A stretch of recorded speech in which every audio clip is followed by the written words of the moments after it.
ယူလာပါပါလေမလေးရှား ဘာဝရဲ့အန်ပိုင် ဘာဝရဲ့အမ်ဘေးနောက်တစ်ခုအန်ကโอเคဘာဝရှိတယ်အမ်ဘေးရှိတယ်အန်ကရှိတယ်နော်ခီးယူသွားလို့ပြောမယ်ဆိုရင်ဘာဟုတ်သုံးမလဲဘာဝအန်ကအမ်ဘေးခီးယူသွားဘာဝ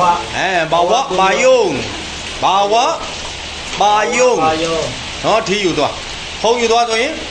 ဘာဝတယ်လီဖုန်းဟုတ်ပြီနော်အဲ့ကြတော့ထီးကိုဒါယူလိုက်ပါပေးတာအမ်ဘေးပါယုံနော်အမ်ဘေးပါယုံ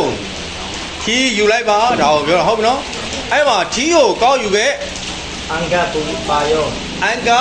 ပါယုံနော်အန်ကပါယုံလားဒါကထီးကိုကောက်ယူခိုင်းတာ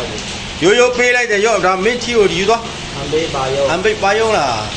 နော်အမ်ဘေးလားပြောမယ်ဆိုရင်ယူခဲ့ဆိုရင်လည်းအမ်ဘေးပဲဟုတ်ပြီနော်နော်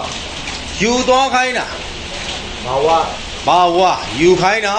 ဟုတ်ပြီနော်ဘာဝပါယုံဒါကတော့အသေးဆောင်ခိုင်းတာကိုပြောတာတော့ပါသနော်တဲဆောင်ခိုင်းတာယူဆောင်ခိုင်းတာဆိုရင်ဘာဝနော်ကောက်ယူခိုင်းတာဆိုရင်အန်ကတော့ကောက်ယူခိုင်းတာတော့ယူခိုင်းတာဆိုရင်အန်ကနော်ဒီတိုင်းပဲဟုတ်လားယူခိုင်းတာယူပါဆိုရင်အမ်ဘေးလေယူခိုင်းတာဟိုရော့ယူပါနော်ယူလိုက်ပါဒီယူလာခဲ့ပါဆိုလေအမ်ဘေးရဲ့ဘာဝရဲ့အန်ကရဲ့ဟုတ်ပြီနော်โอเคအဲ့ဒါလေးမှာတော့